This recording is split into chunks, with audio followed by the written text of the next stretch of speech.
It just keeps coming back.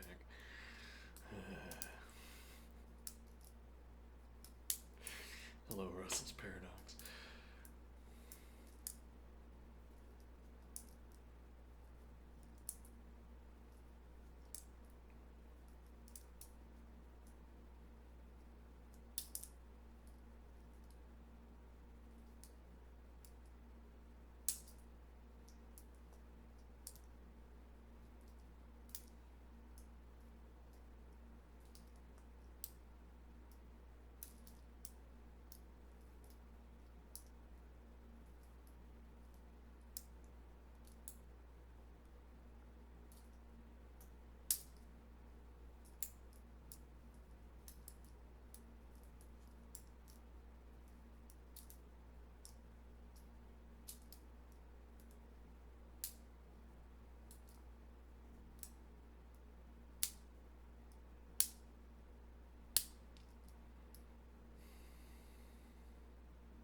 Type of type. So if we wanted, well, yeah, so we have our auctioneer style of reading set notation. Why? Because it facilitates reading lengthy set descriptions. Similarly, I think our auctioneer wording for type of type, colon, of type, type of type, type of type, type of type, type of type.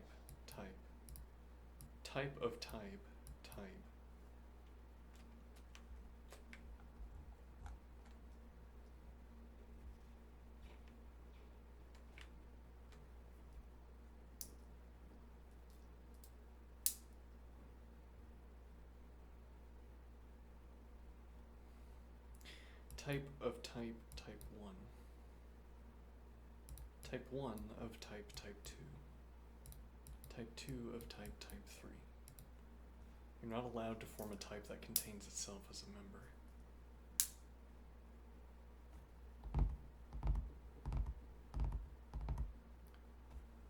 Type of type 1 is okay, but type of type is invalid. This rule is called universe stratification. A metaphor, boxes inside boxes. Think of each universe level as a box. Proposition is a small box. It contains logic-only statements. A small box, but a useful one. Type is a medium box. It contains sets, data types, etc. Type 1 is a larger box that contains types whose definitions refer to type and so on. Lean enforces that each type lives in a bigger box than the types it refers to. You can never define a type that says, I am a member of myself. Okay. Technical name, Tarski-style universes.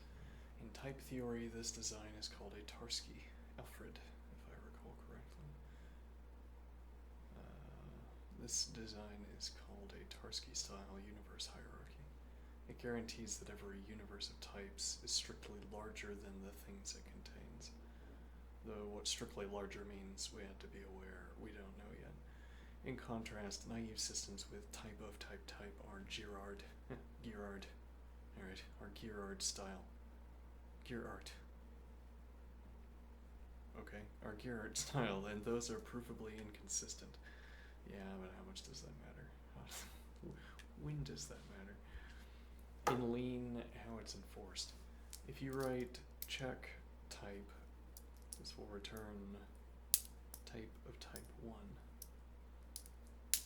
Okay. If you type, type of type 2, and then check type of type.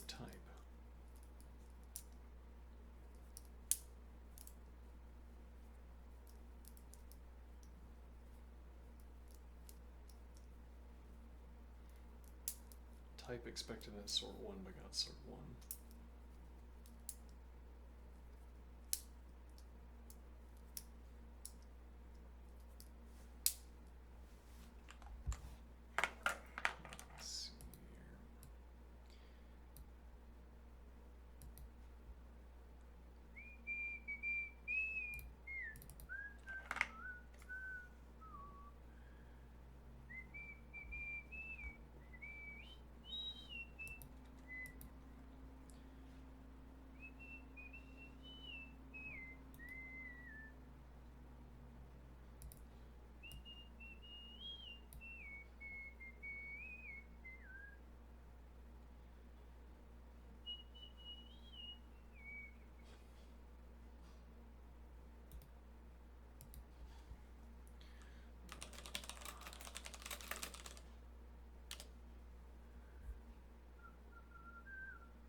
mismatch. Type has type 1 of type 2, but is expected to have type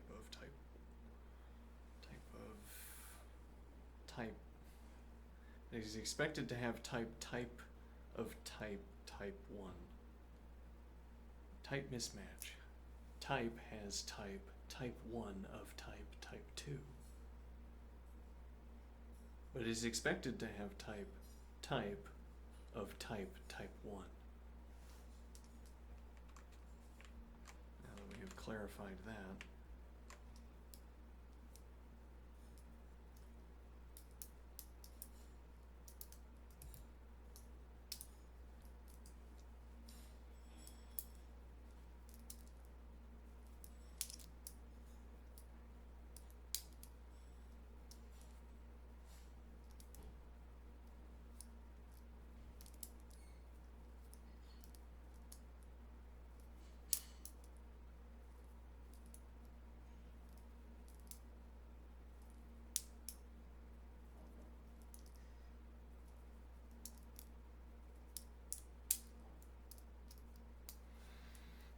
let's go back to the book.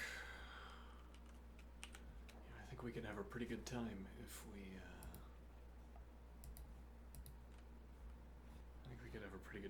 ignored this set inclusion rule. Start putting sets inside of sets all the time. Let's see.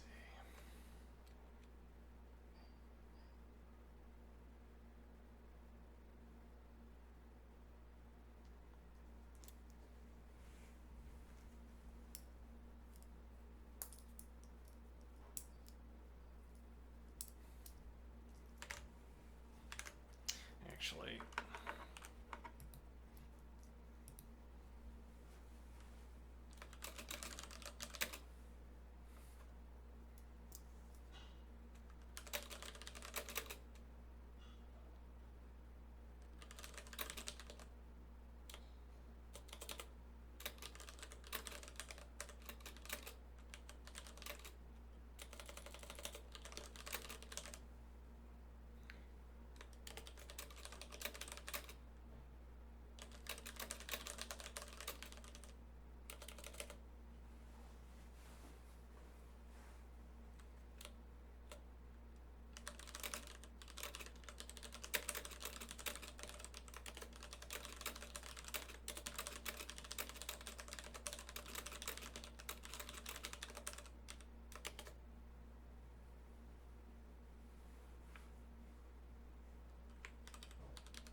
The little table. Yeah.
Some people say there's an upcoming catastrophe.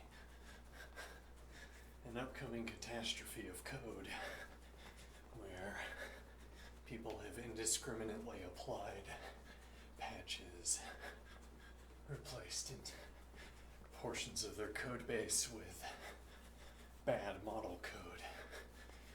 They don't know it's bad yet.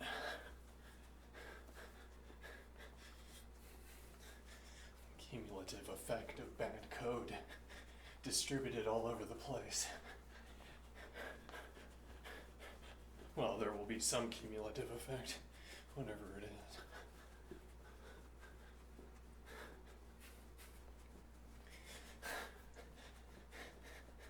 It's the idea of a marketplace for certified, whatever that means, better model code. Why does it have to be better model code? And if you can find either a living or enjoyment out of making that code yourself, I suppose you could also participate in the marketplace.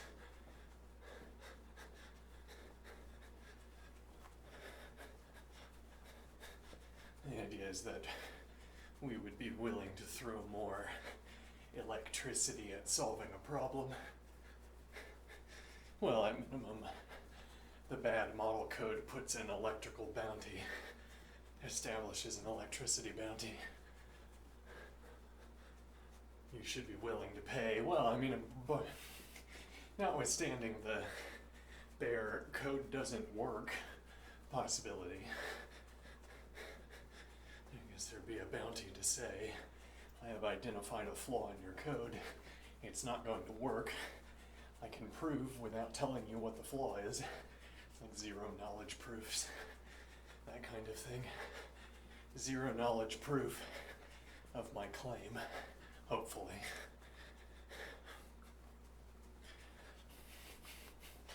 Now, how much do you? Well, now what do you do with?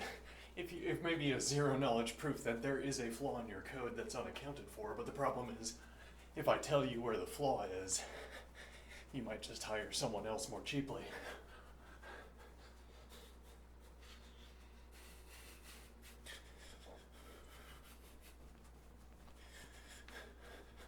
Well, at any rate, the idea of we can store electricity. We can store our electricity in proofs or the design of better code.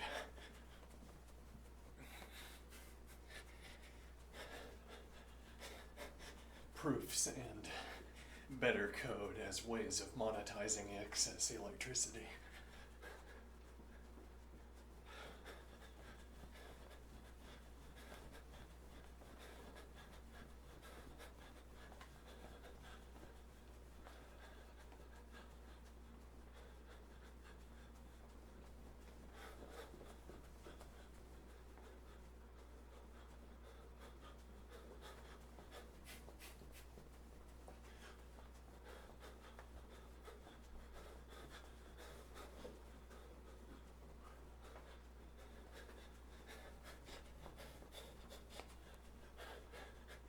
The question is, will throwing more electricity at code? Well, there'd be a risk. I mean, I throw more electricity at some code and I don't identify either an efficiency increase or a security flaw or what have you.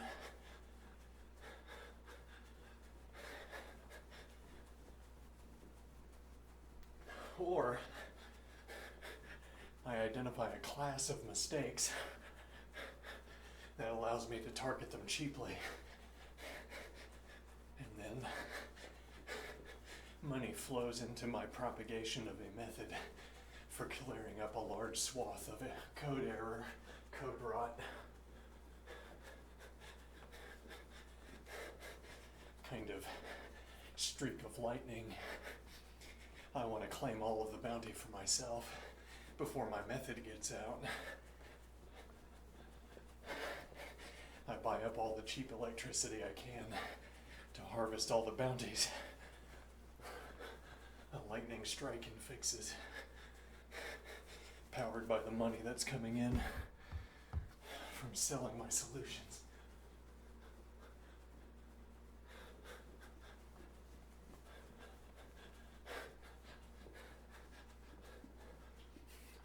The efficiency of the world's code increased by 1% today.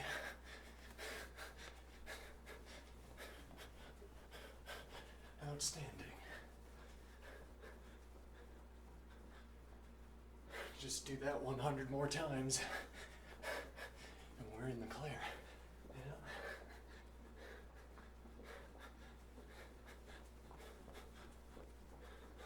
Yeah. "99 more times, I guess. Would be the joke, actually, yeah.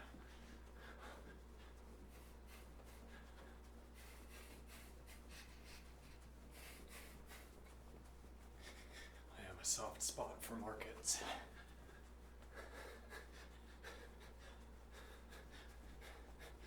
A lot of interesting ideas around markets.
So we could pick up theorem proving and lean. We could also alternate back and forth.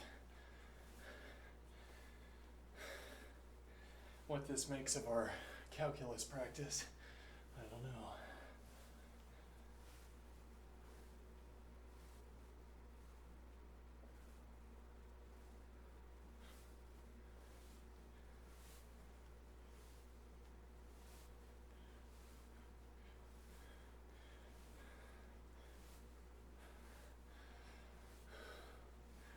Yeah, the idea that while we are busy thinking about a theorem, well, the alternative, we could just power through axiomatic set theory through to the end.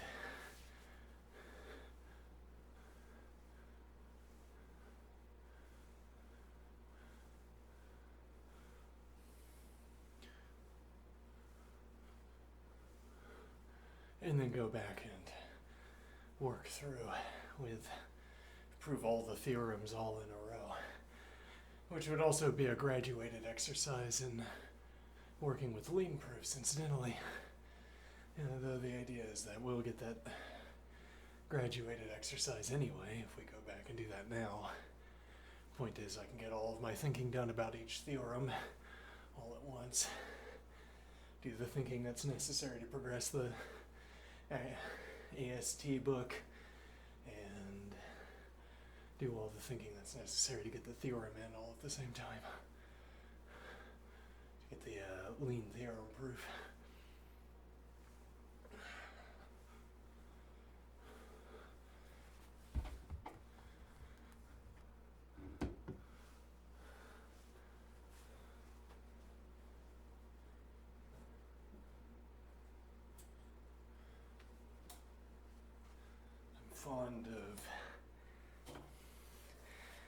I'm fond of efficiency.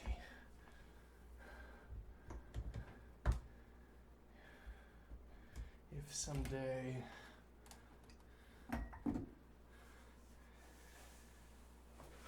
if someday it turns out that I need to if someday it turns out that I need to have maintained a practice in math,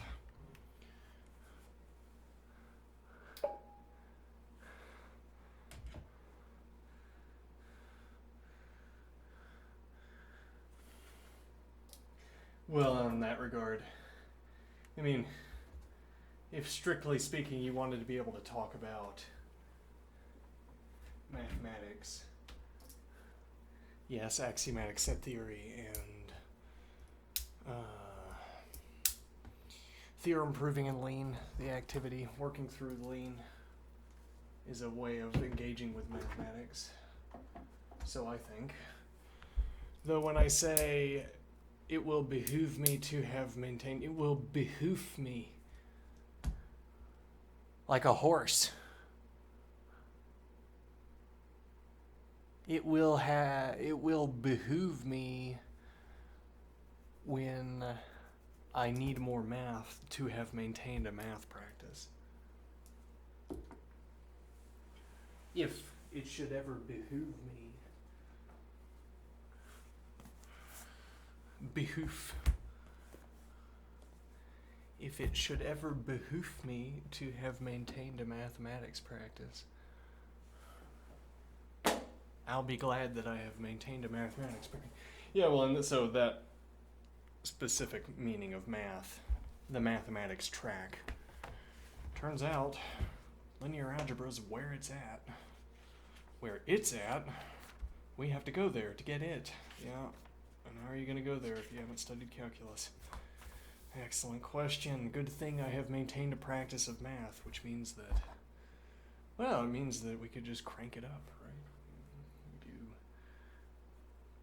We do this kind of math an hour a day, and then at some point I'll need to do it 8 hours a day.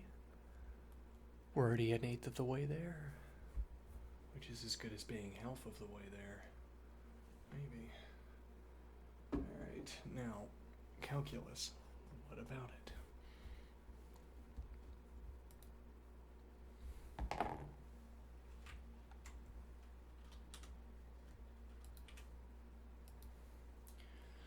Well, and in that regard,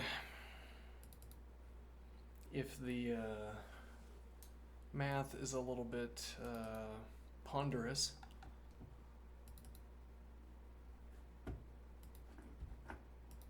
that's not really a problem. It's still a practice.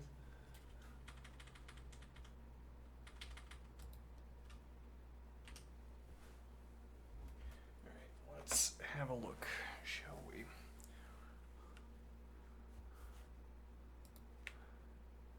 Yeah, when I say things, it doesn't mean I believe them. When I say things, it doesn't mean I'm committing myself to agreeing with a statement. I say things to hear what they sound like. Sometimes. This is a way of approaching the question of whether we should give up calculus in order to spend more time on the discrete side. Yet more time on the discrete side, yeah. Alright, finding average velocity. A rock is dropped. Don't drop rocks. What did the rock do to you? A rock is dropped from a height of 64 feet. Feet, you say. It is determined that its height in feet above the ground t seconds later for 0 is less than or equal to t is less than or equal to 2 is given by s of t equals negative 16 squared plus 64. Now there's a point here. Yes, let's make our first meta-mathematical point of the day. So if we start with s of t,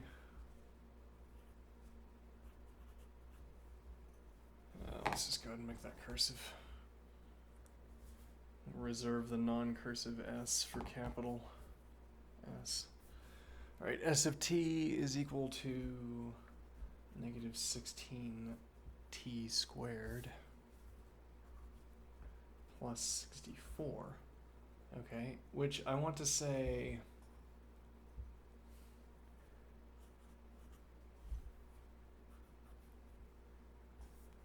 How did I use this box? How did I use this square?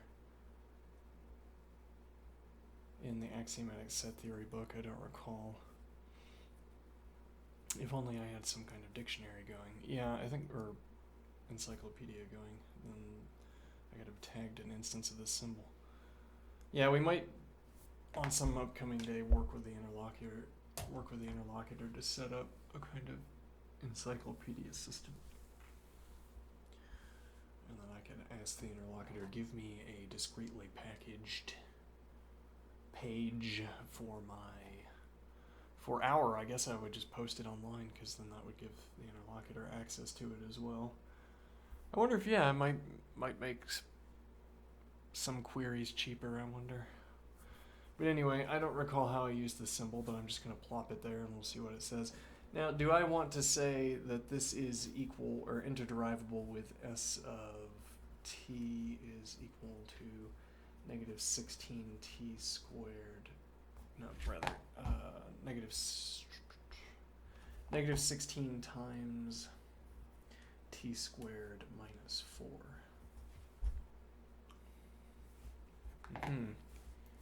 Well, you might want to say yes. That would be a plausible answer. What do I mean? S of t. S of t. Okay. Off to a good start. T. T. Okay.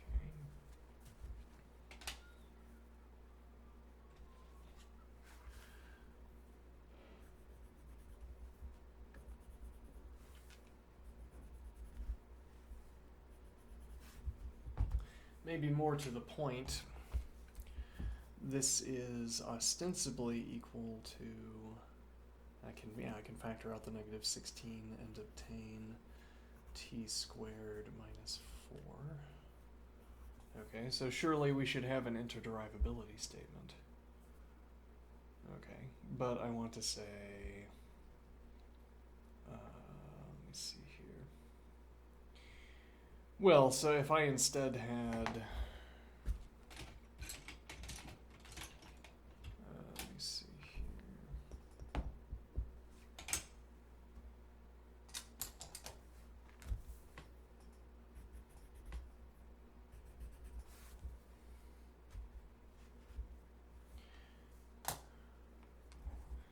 If I instead had here, put that in comment.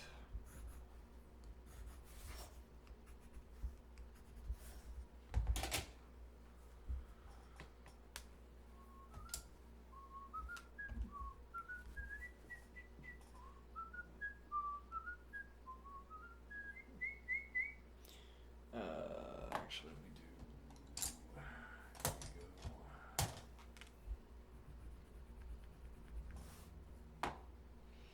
Now the idea is that s of t could be equal to negative, well, so, yeah, okay, negative phi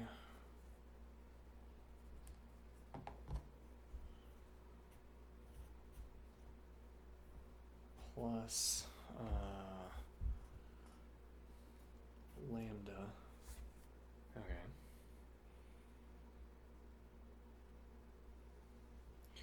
Where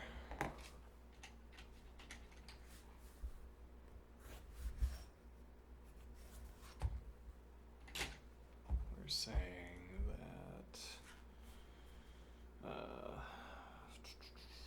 negative phi is an element of the rationals and not negative phi is an element of the integers.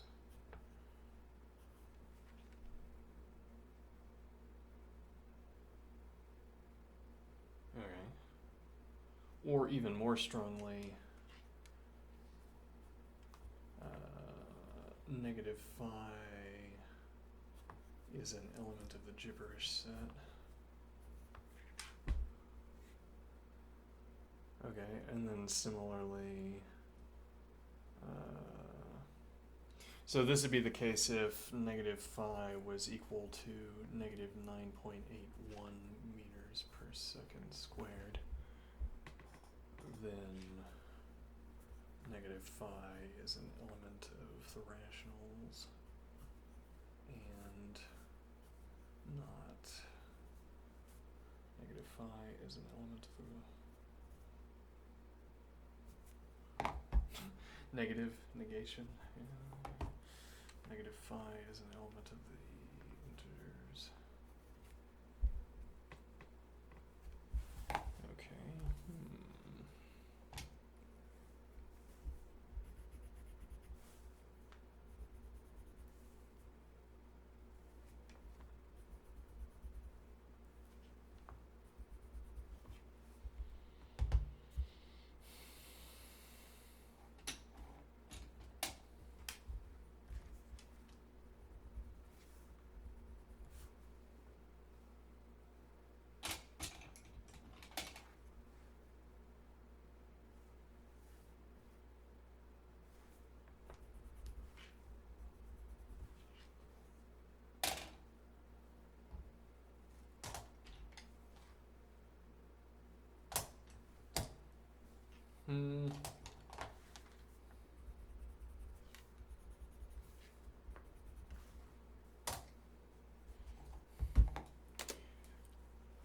Okay.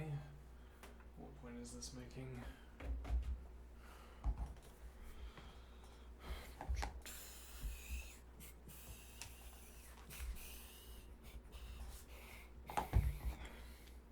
If I said that lambda is equal to 63.8 meters.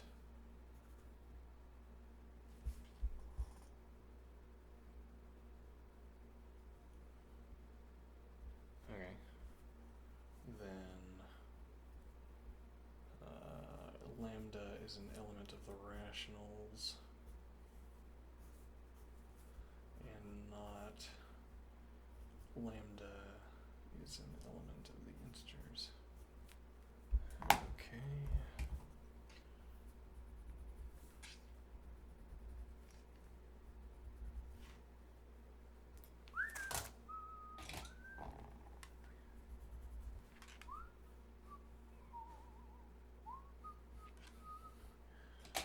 It's like, here we want to do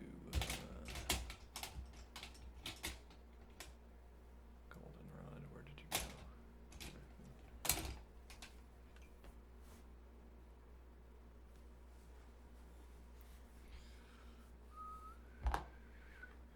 Ow. Never mind. Well, yeah. It is like this we would have to be given the truth of, as it were.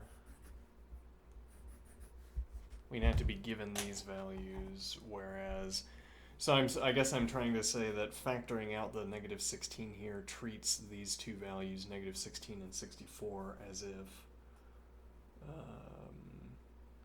if they're system derived. It treats them as if they're of type integer, even though for numerous uses they would be of type gibberish or rational.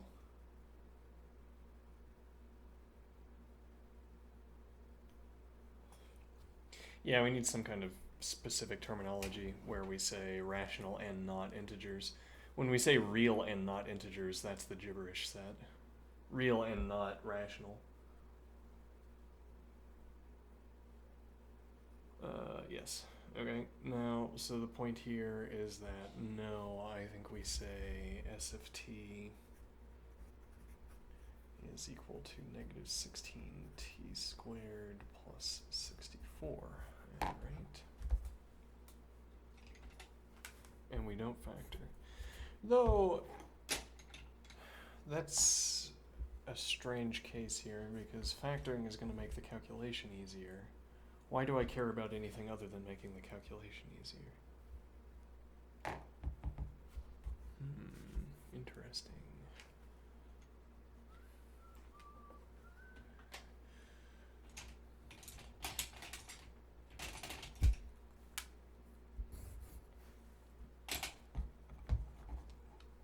Okay, now what do we want to do?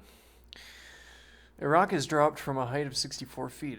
It is determined that its height in feet above ground t seconds later, for 0 is less than or equal to t is less than or equal to 2, is given by s of t is equal to negative 16t squared plus 64. Find the average velocity of the rock over each of the given time intervals. Use this information to guess the instantaneous velocity of the rock at time t equals 0.5. Okay. So we're going to calculate and say s of 0.49 is equal to negative 16 times 0.49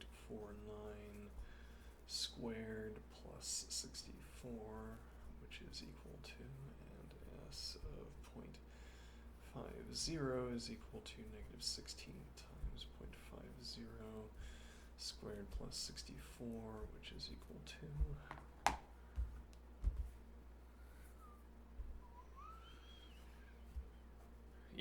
we need to, we can't treat it will be it will be bad practice, it will be laborious practice to treat every given number as if it's somehow special.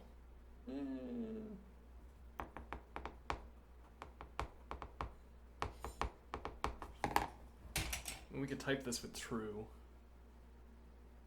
We could also type it with goldenrod and say given values are, as it were, inscrutable.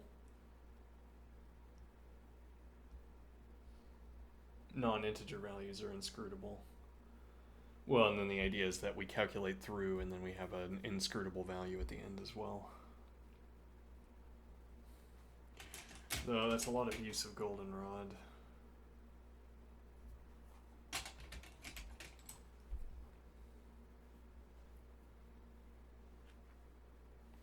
We can also do something like this, where we say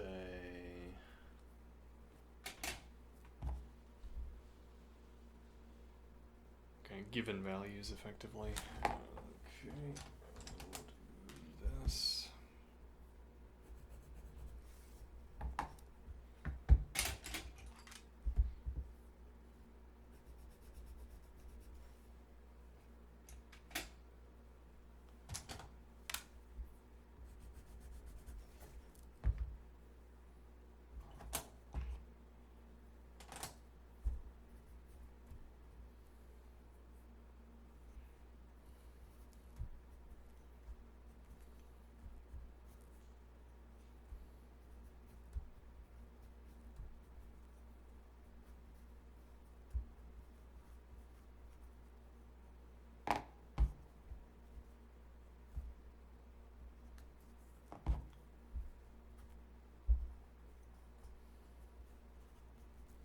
Where am I on the camera? Oh, it's upside down. Whoops. And also it's tiny.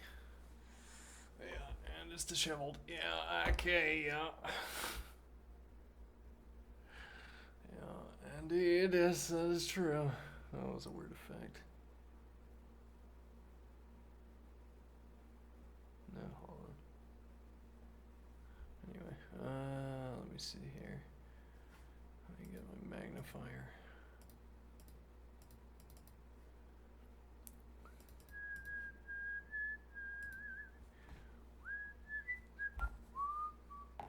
Alright, now we need a calculator. And actually, let me get GeoGebra. Okay, GeoGebra. Time to shine, GeoGebra. How are you gonna... How are you going to frustrate me today, GeoGebra? What hilarious new way of frustrating my mathematical endeavors. Plus 64. Alright, so here's the function, and we're gonna say f of 0.49, f of 0.5, f of 0.51. Alright, so we're gonna get 60.1584, 16.16, rather 60.16. Alright, and then we will have 60.00.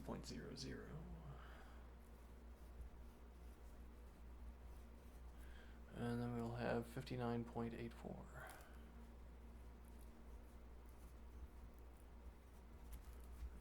Okay. Now what is the idea?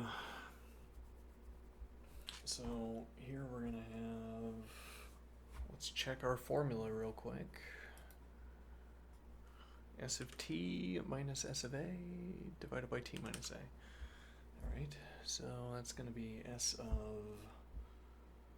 60.16 minus 60.00 divided by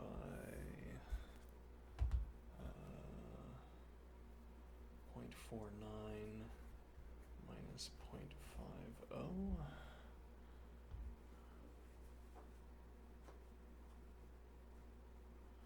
Hold on. Yeah, that should be negative. And that's equal to some value, and then we're going to have 60 minus 60.00 minus 59.84. Accounting, except that you bump up the difficulty and then you replace all the arithmetic with calculus. Hard mode accounting. 0.50. Maybe it already is all calculus. I wouldn't know, would I? No, I wouldn't. Minus 0.51. Alright, so now I go back to my calculator and we have 60.16 minus 60.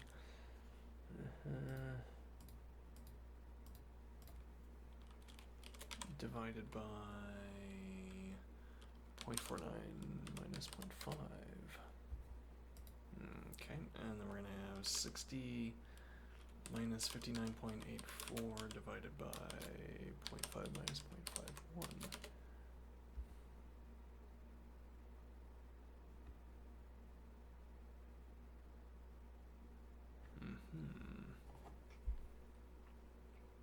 Interesting. Why would that have the same slope?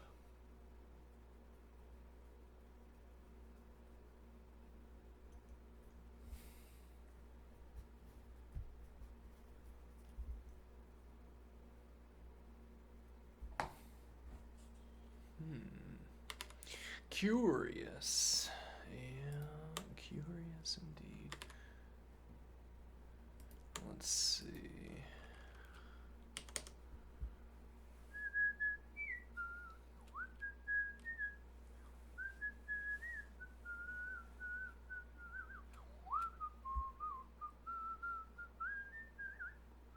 Can I perform multiple argument functions, I wonder?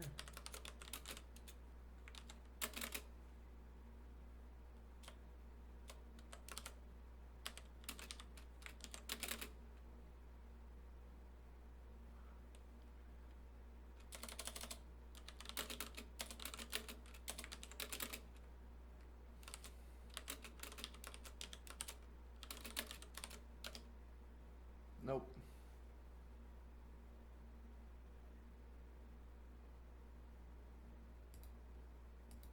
Apparently not. Okay.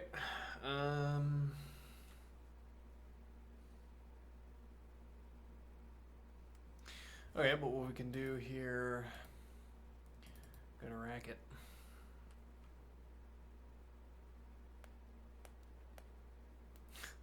Which tool will I utilize next? Alright, so we're going to have define slope function ABCD, divide minus AB and minus AC minus BD. No, that's probably not the right way to do it,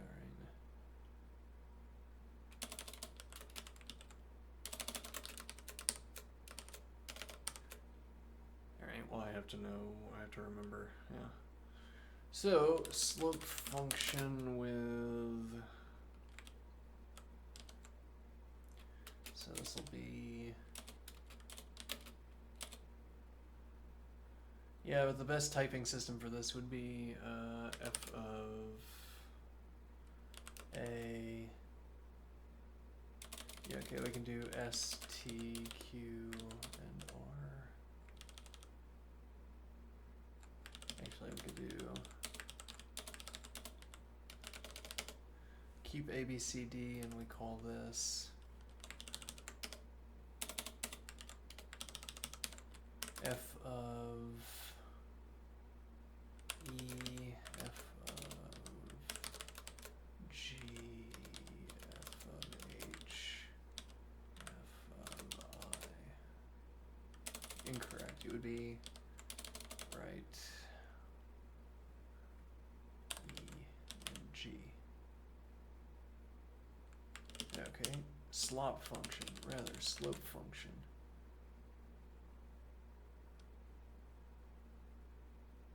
Let me see here. So we'll call this with what exactly? So this is going to be 0.49, 0.5,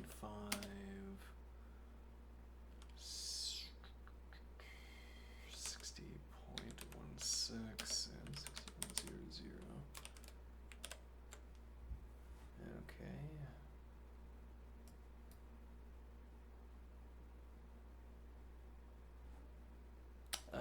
We inverted it. Yes, we did.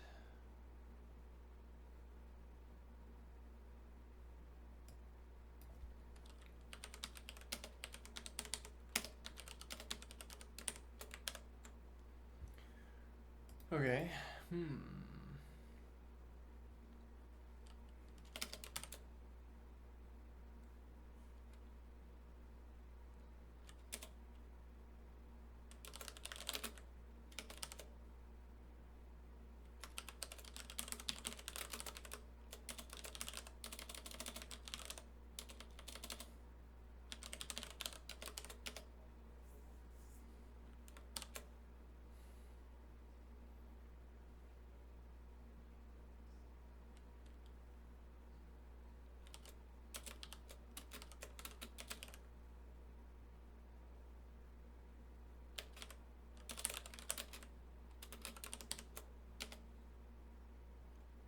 Also arithmetic shift that. Let's see.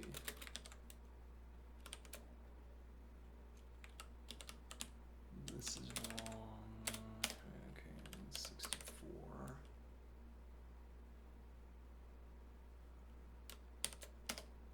Okay. Now, so define hundredths. Application in natural hundredths, stepping in natural, let me see,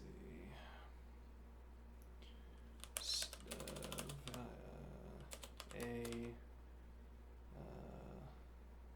number, B, number, float, gibberish, yeah, let's see. Now call, let's see, if negative, oh, and then we need an output, I suppose. Actually, we could also just print, but yeah, okay, output, list, as colon notation might end up being a little bit confusing. Output list, float. Actually, we'll do list of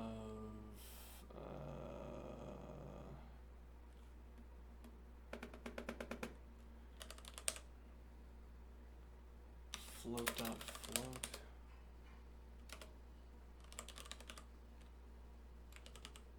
Alright.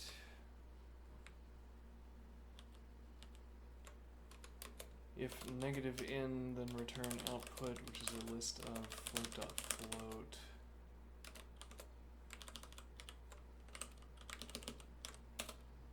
Otherwise, f of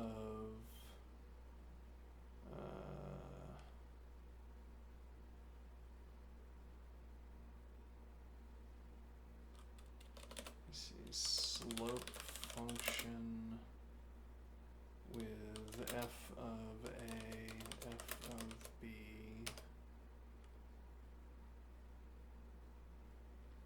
a and b. Okay. I'd rather call hundredths stepping within natural a float plus, must be, hold on, this is sub 1.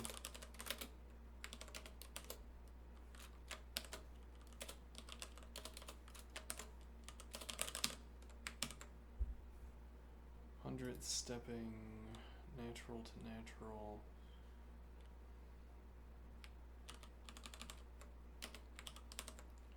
plus a float 0.01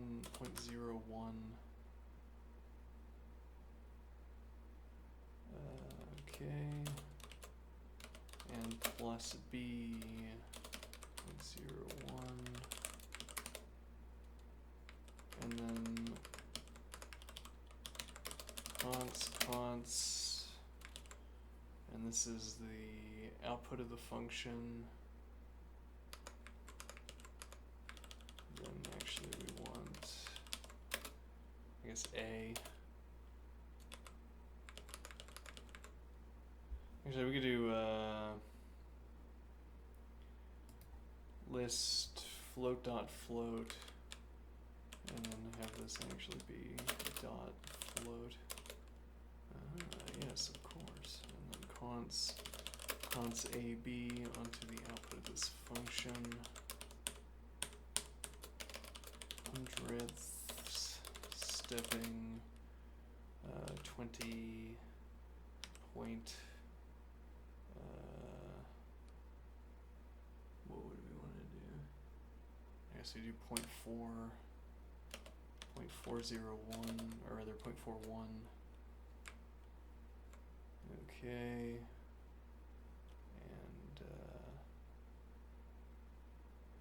wait, why would that have to be a default value? Right, good question. Okay.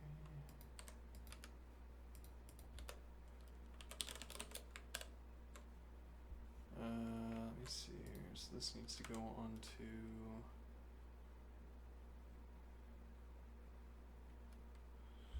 rather, hold on. So this is going to be const this onto output list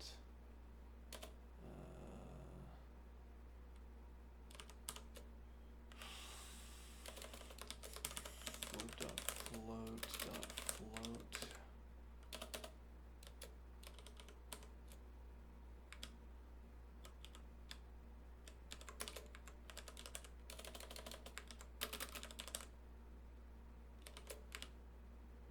Okay.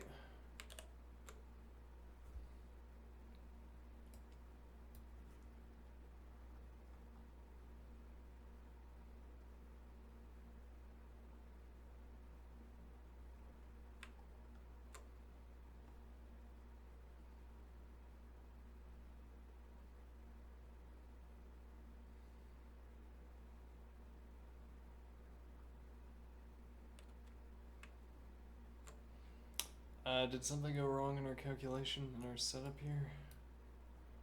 Why do I say that?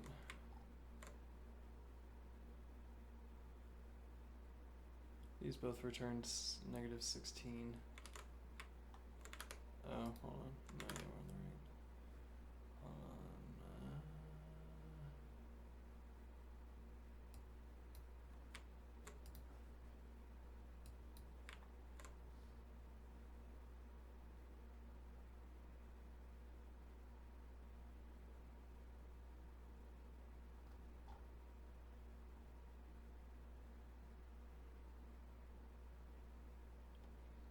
We should get the same thing.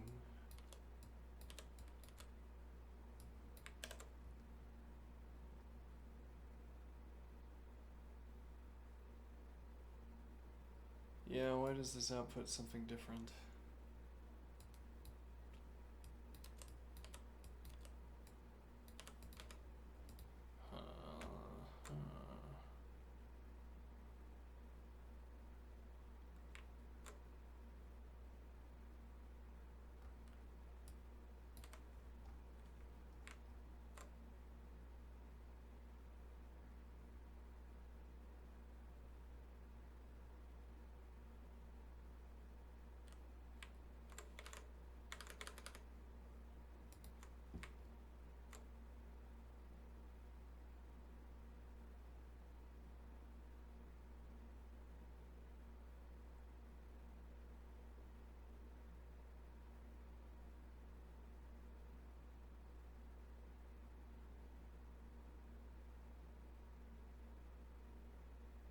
Is that simply because I've truncated the values?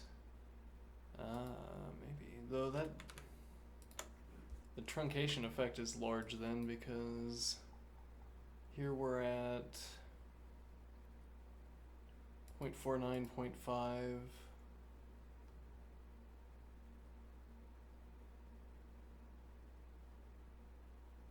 Here we're at 0.5, 0.51, and this is 0.5 off.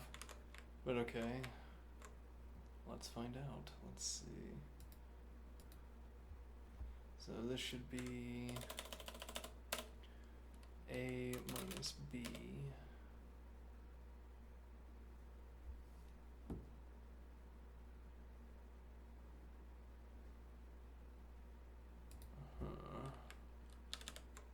And this should be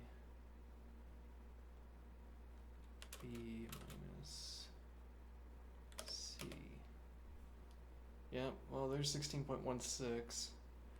0.49 minus 0.5.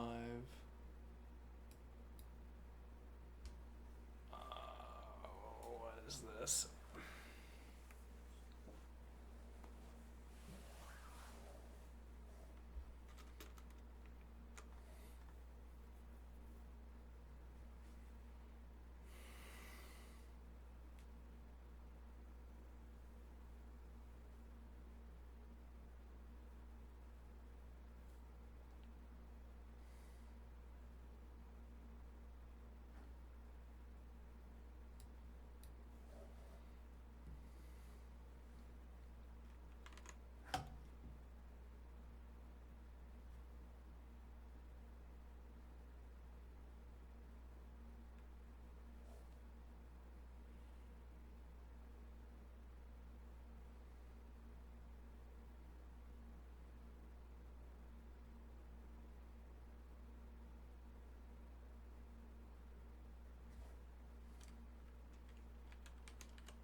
Yeah, there is something off about this. Well, this is off in numerous levels. So we get negative 15.84.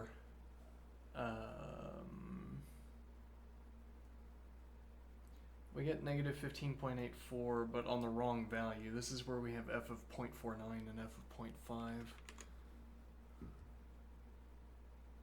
And this is where we have 0.48 and 0.49. Oh, never mind. That goes in the other direction. I see. Yeah, that we could clarify that. Let me think. Let me look here. The other disturbing point is that this GeoGebra has found the hilarious new way to prank me, telling me that this value is negative 16. Good one, GeoGebra. That is incorrect. If we truncate down to integers, yes. Something like negative 16. Or if we, I guess we'd actually have to floor. Well, this is a minus b, which is f of 0.49, which is 60. Yeah, I mean, plainly, plainly, the outcome of this calculation, a minus b divided by divided by 0.49 minus 0.5 is not equal to negative 16. I don't know what motivates GeoGebra to output that answer. All right. Should have trusted the code. Yeah. Let me do. Well, if we'd just done to the displays, that would have worked fine as well.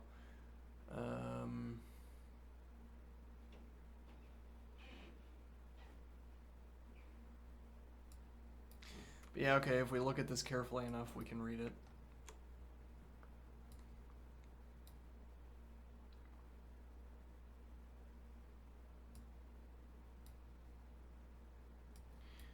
Let me see.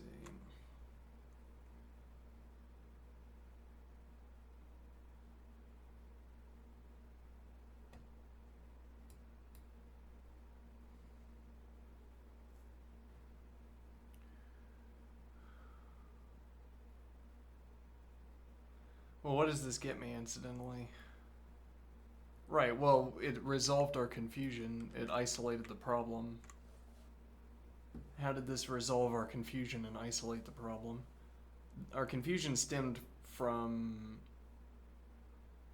Well, this also read negative 16. I don't know what I did to make this value now read negative 16.16. But we had two values both output negative 16.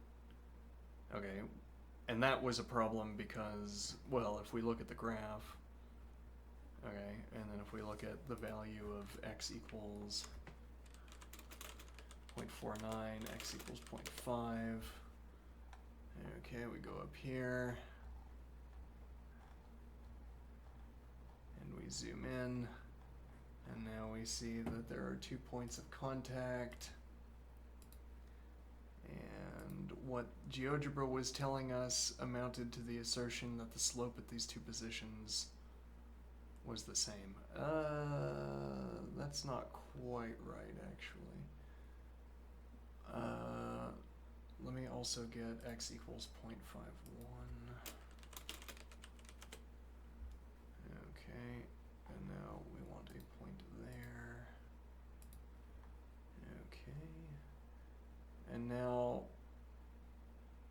so what the assertion was actually telling us, let's hide these, okay.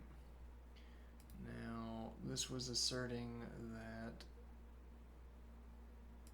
this line had the same slope as this line. Well, that's plausible. It's plausible, but it is also incorrect. As we can see here, well, actually, that doesn't tell us that the slope is different. If we could identify if there was a perceptible difference in the width between top and bottom, that would tell us that the slope is different, but interesting. Well, as it turns out, I immediately intuited that the slope between A and B could not be the same as the slope between B and C. And I immediately intuited that from the fact that the slope is changing. It's becoming steeper. Okay. So, hence the confusion that we should get the same value of negative 16 and negative 16. Okay. Now, as we got here, yeah. Well, okay, and that's been the investigation. We don't really have to investigate further, do we? We might, actually.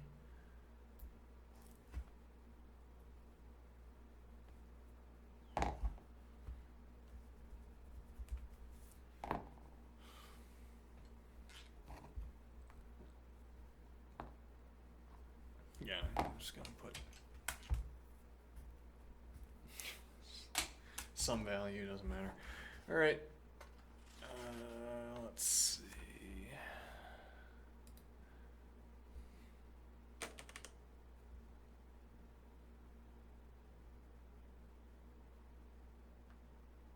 Yep.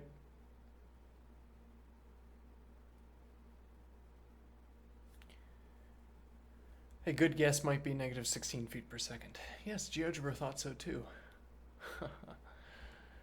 An object moves along a coordinate axis so that its position at time t is given by s of t equals t cubed. Estimate its instantaneous velocity at time t equals 2 by computing its average velocity over the time interval 2 to 2.001. Okay.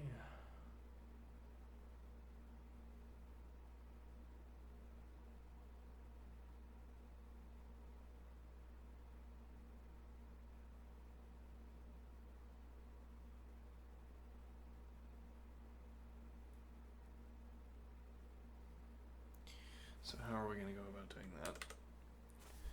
Moves along a coordinate axis so that its position at time t is given by s of t equals t cubed. Instantaneous velocity at time t equals 2. Okay, so s of t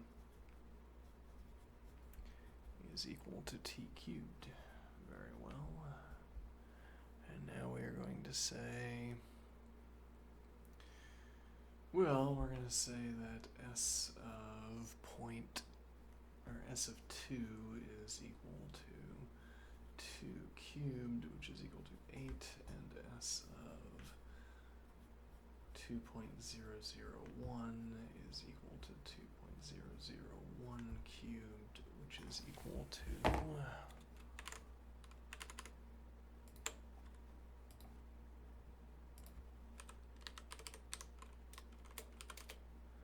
something horrible.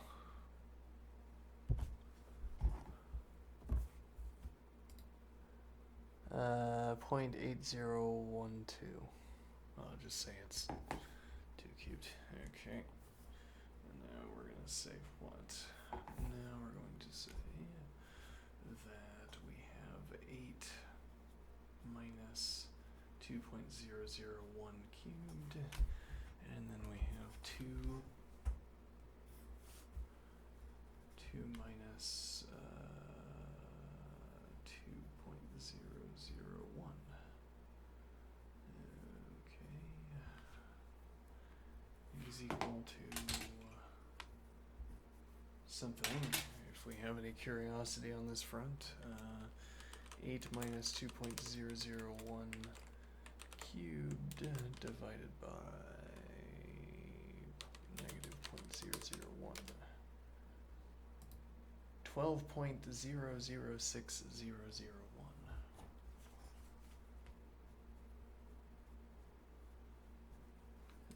Okay. Now that we've gotten it out of our system, we need never reference real values again. Hopefully.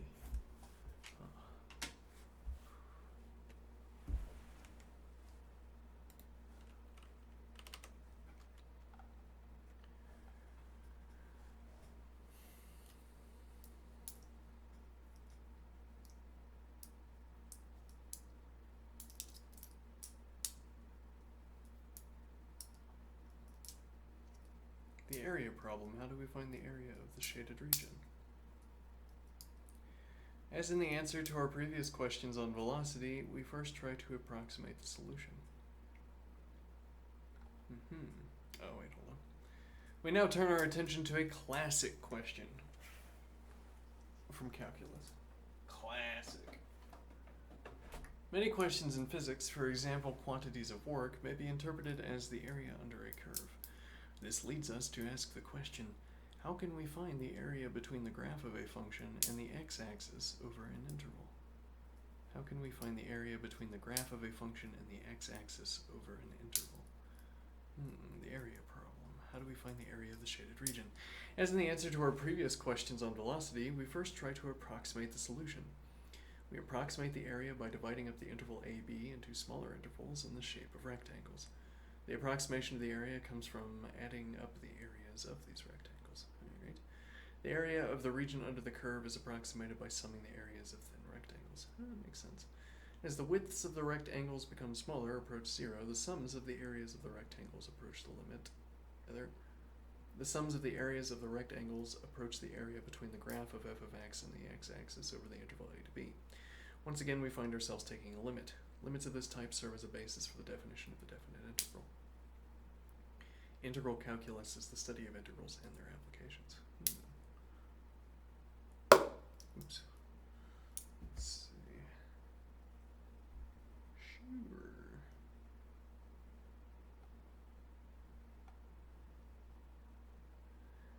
Estimation using rectangles.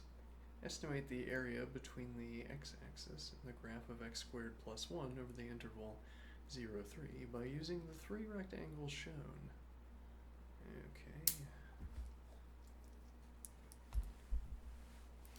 I have a graph paper that we can get out here.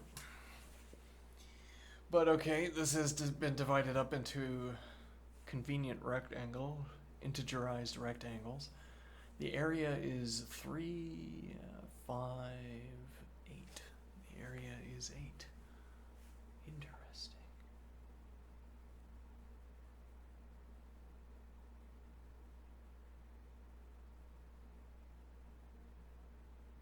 Indeed, 8 units squared. Now, squared because area. Estimate the area between the x-axis and the graph of x squared plus 1 over the interval 0 to 3 using the three rectangles shown here. Okay, well here we'd want a sort of... we'd want a way of subtracting what's above and what's below. So for instance, I might want to say that the area below the curve and the area above the curve cancels itself out above this point. Okay, so I only count the area below that point, and then I can make the same assertion about the area above and below here. And yet I would know that not both of these assertions are true, right? What do I mean? Seemingly, maybe I'm mischaracterizing this or misreading this. If somehow I fixed this x squared plus 1, or I fixed this function so that the area above the curve and below the curve was the same in this region, seemingly I would have fixed it so that it was not the same in this region. Maybe I'm wrong about that. But okay, if we treat those as both canceling, then we effectively have 5, 8 again. Yep, because cancels above, cancels below, cancels above, cancels below. Alright. And it's 8 again. Yep. Alright. Other aspects of calculus. So far we have studied functions of one variable only. Such functions can be represented visually using graphs in 2 dimensions. However, there is no good reason to restrict our investigation to 2 dimensions.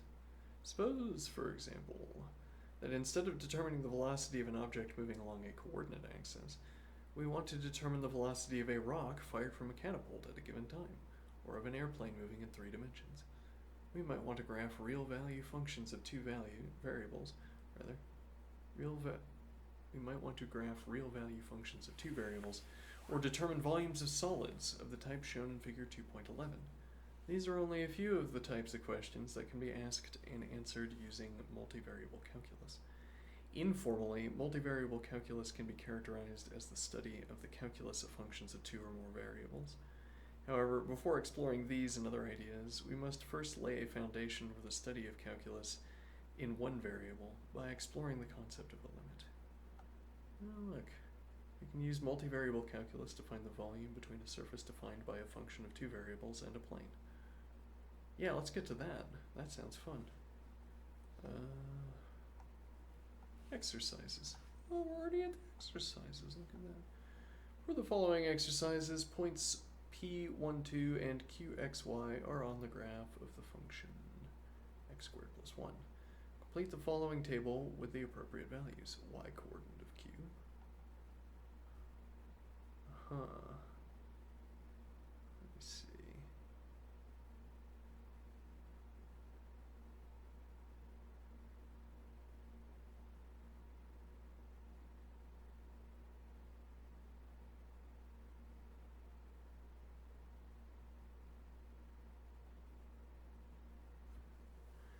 Okay.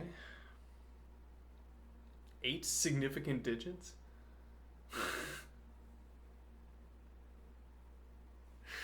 No. No.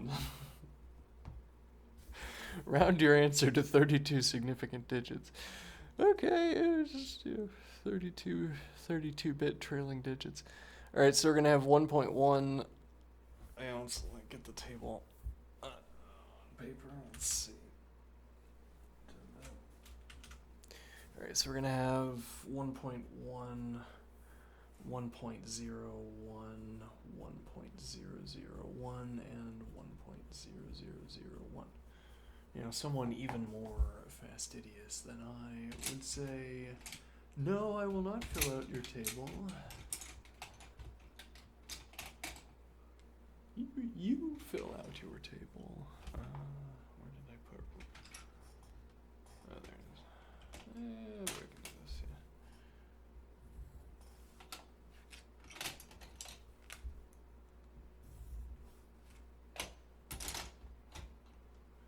yes, this color gets brought back into the fold. We don't have a lot of Spanish orange remaining, so here's some mango. Let's see how that works. Okay, maybe needs a little bit of thickness to it. It's a pretty good substitute, I'd say.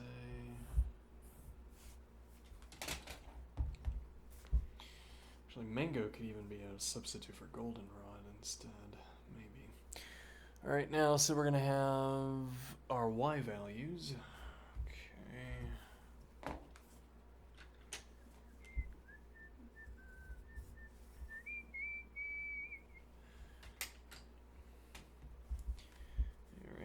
What is the function here?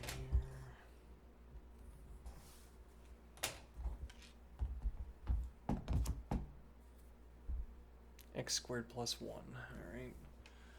So we're going to have f of x is equal to x squared plus 1. Alright, f of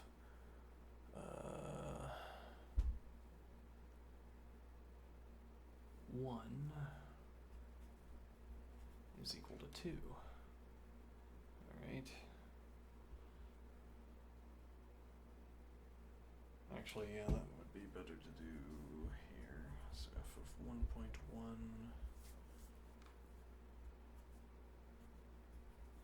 f of 1.01 f of 1.001 f of 1.0001. Okay. Gesture towards the coloration of the table over yonder. Right, and now this answer is goldenrod, goldenrod, goldenrod, goldenrod. If I say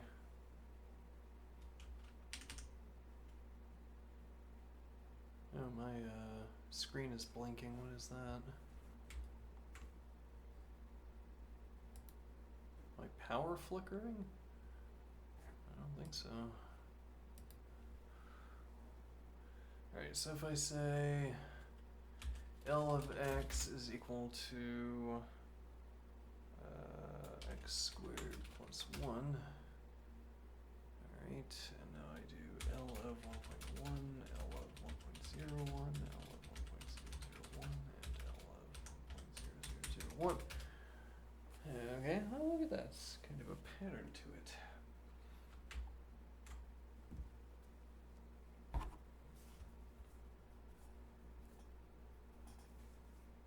Well, we might as well put the value over here. 2.21. 2.0201.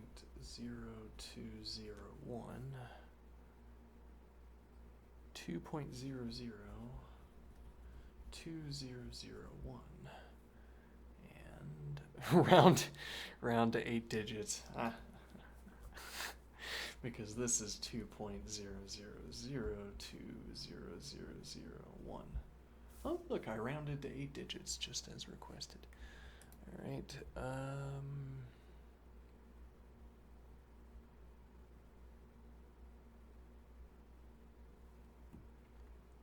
Now what do we do?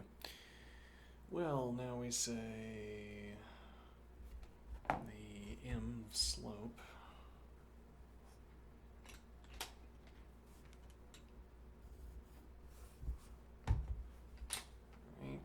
is going to be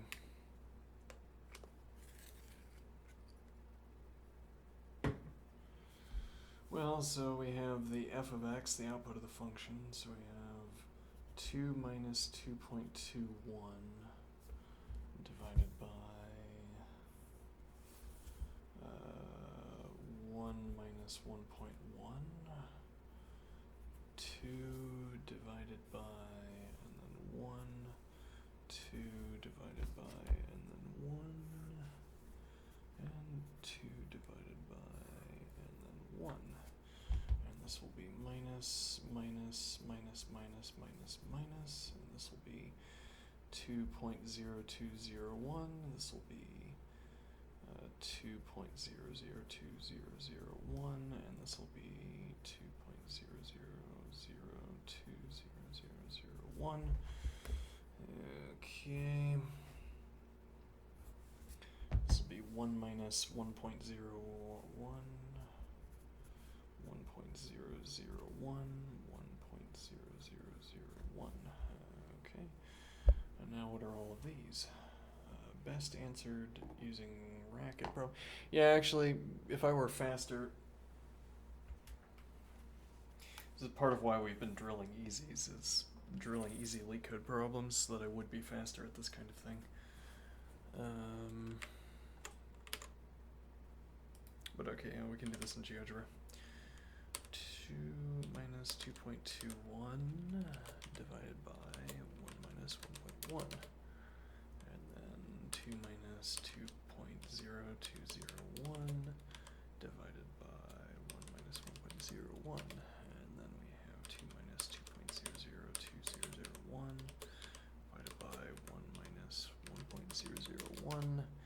And then we have 2 minus 2.002001 divided by 1 minus 1.001. And those values are 0.21, no, 2.1 rather, then 2.01, 2.001, and 2.0001. Okay. Oh. Here's my table. Okay. And we've done it. All right. Use the values in the right column, the slope value, in the preceding exercise to guess the value of the slope of the line tangent to f. I'd say 2. I'm going to estimate 2. Use the value in the preceding exercise to find the equation of the tangent line at point P. Graph f of x and the tangent line. Okay, so how do we find... If we suppose the slope there is equal to 2, well, then we're going to have 2x. Okay. Well, let's do that on the calculator. Okay.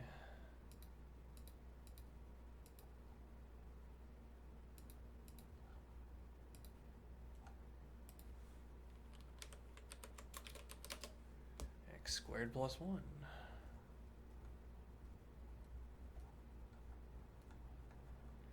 Alright, I say 2x.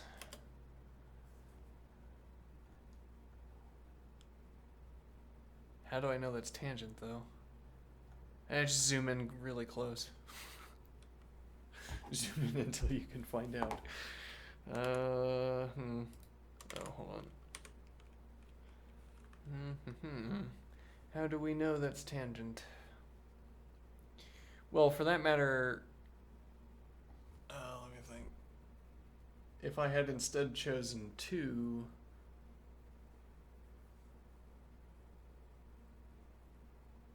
Let me think here.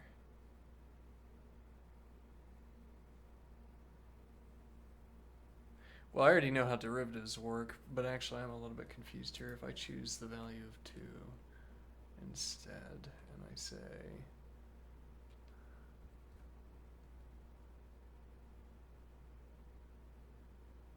yeah, I guess the confusion here, I'm inputting 2x. Why is that tangent at 1 as it so appears to be? Why is it not tangent at some other value? Or rather, like if I just had x squared only instead of x squared plus 1, then that is not the tangent line. It could just be a matter of coincidence, I guess. Curious. Alright, well, that's where we're going to call it for today. There's our practice at mathematics, at just pencil and paper mathematics. Is it enough? No, but I don't have enough time to do anything that I want to do.